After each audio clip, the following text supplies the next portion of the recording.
have been fired at a high enough angle that they would always come down in the Sea of Japan, short of Japanese territory. This time, the Japanese government had to warn civilians living in northern Japan to take shelter, and a Japanese government official called it an unprecedented grave threat. The U.S. Missile Defense Agency says the Japanese government alerted the public to take cover in the northern areas of Japan where the North Korean missile flew over, and it says the Japanese military did not attempt to intercept that North Korean missile. The latest provocation from North Korea, reports of a new ballistic missile launch, this one passing over Japanese airspace. ABC's chief international correspondent Terry Moran joins me now from London. And Terry, what do we know about this missile and the response in the region? Tom, this is another serious escalation. North Korea firing a missile that crossed over Japanese airspace, something it's done before, but not without warning or at a time of such escalating tension. So the ballistic missile was launched from near Pyongyang and flew east, passing over Japan before landing in the ocean off Hokkaido. Japan's government went on high alert, actually warning people in the north to take cover. It's the latest in a series of provocations from North Korea, which recently tested an intercontinental ballistic missile experts say may be capable of reaching major U.S. cities. North Korean dictator Kim Jong-un has been seen celebrating his recent missile launches, and in response, President Trump has threatened to confront new signs of aggression from North Korea with, quote, fire and fury. This is the 18th missile fired by North Korea since the start of the year and comes just days after President Trump warned North Korea not to do more. This is what he said at a rally on Tuesday. Kim Jong-un, I respect the fact that I believe he is starting to respect us. I respect that fact very much. Respect that fact. And maybe, probably not, but maybe something positive can come about. The timing of the missile being fired tonight coincides with the 10 days of military exercises between U.S. forces and South Korean forces. The North Korean diplomats at the UN tonight have complained and called for the UN Security Council to investigate those exercises. They claim that those are provocative exercises, that they are practice for an invasion. What's also notable about tonight's missile launch is that it comes also just days after Secretary of State Rex Tillerson had suggested that UN sanctions had changed Kim Jong-un's behavior. Here's what he said. I think it is worth noting that we have had no missile launches or provocative acts on the part of North Korea since the unanimous adoption of the UN Security Council resolution. And I want to take note of that. I want to acknowledge it.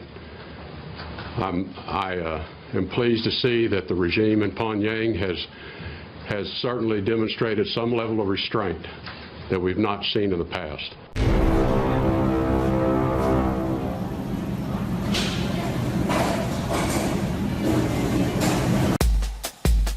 Looks like the tensions are escalating there. We've got former Air Force Assistant Vice Chief of Staff. He's retired Lieutenant General Thomas McInerney. Joins me now. General, what are your thoughts on this? Well, I'm very disturbed by it, Liz, as you would realize, because we don't have the specific details. I've heard anything from it flew over and then broke up, or it landed in the waters nearby. We haven't gotten confirmation out of PACOM, Pacific Command, or out of the Pentagon. But I think you're showing some good information. Now, I think it's probably a B-roll and is not the actual pictures, so we want to make sure our viewers understand that. Well, but it is very worrisome. Yeah, Japanese authorities set off an emergency alert system as a precaution as the missile headed toward the country. Again, North Korea firing a missile that flew over Japan and landed in the sea. What is this going to do with the tensions there now? Well, I think it's going to increase them. And it's clearly pushing Japan towards some self-defense or deterrent capability. And it should. They have nothing to respond, Liz. So they're going to have to make a decision. Are they going to build a response capability to any threat from North Korea? And it's going to drive toward it. It won't happen overnight because the Japanese are very careful at what they do, but I think you're going to see more and more pressure for the Japanese government to be forced to deploy a weapon system that they can use to...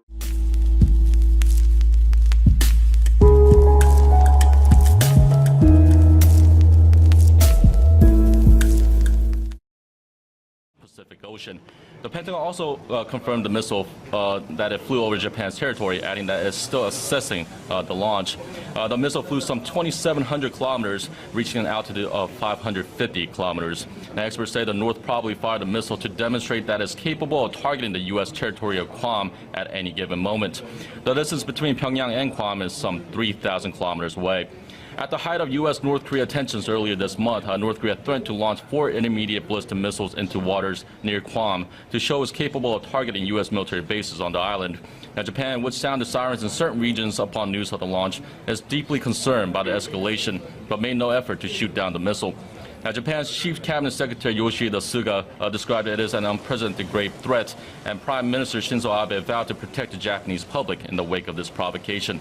Now, this comes after the North launched 3 short-range ballistic missiles into the East Sea over the weekend.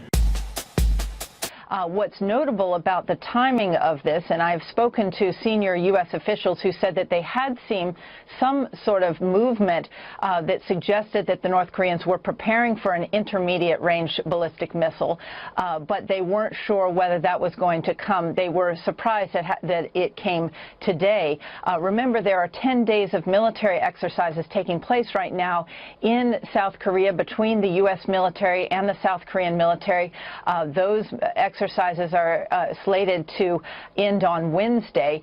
Those exercises are annual exercises. They have angered Kim Jong-un, the leader of North Korea. And what's notable is just last week, Secretary of State Rex Tillerson had praised the North Korean leader, saying that, in fact, he had shown a great deal of restraint.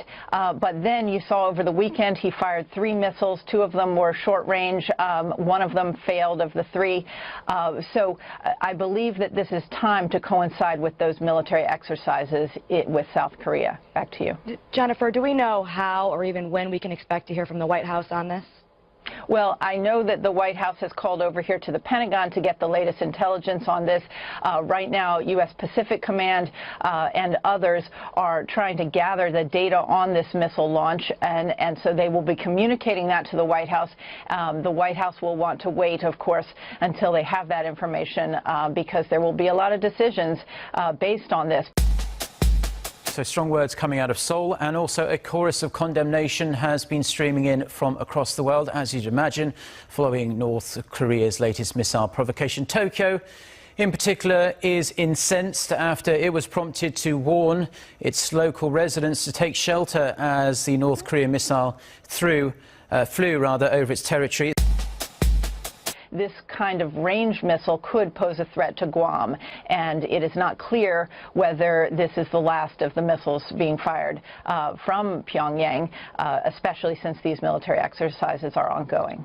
Jennifer, for your time covering North Korea and from your perspective, are we in a different place with North Korea than we previously have been?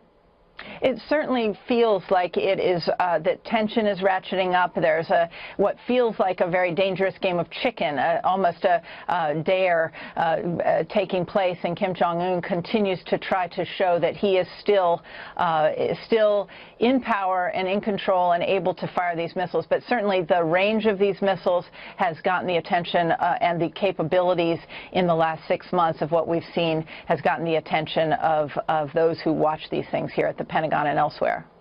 Jennifer, just a quick final question. You talk about Secretary of State Tillerson and what sounds like very diplomatic tone he took last week. Can you give any anticipation about what that diplomacy will look like moving forward? Well, I think that you're going to see a very tough line from not only the White House. Tillerson had praised those UN sanctions. The Security Council had imposed unanimously sanctions against North Korea, and that was significant. That was an achievement, but it is clear that it is not deterring Kim Jong-un. So now they're going to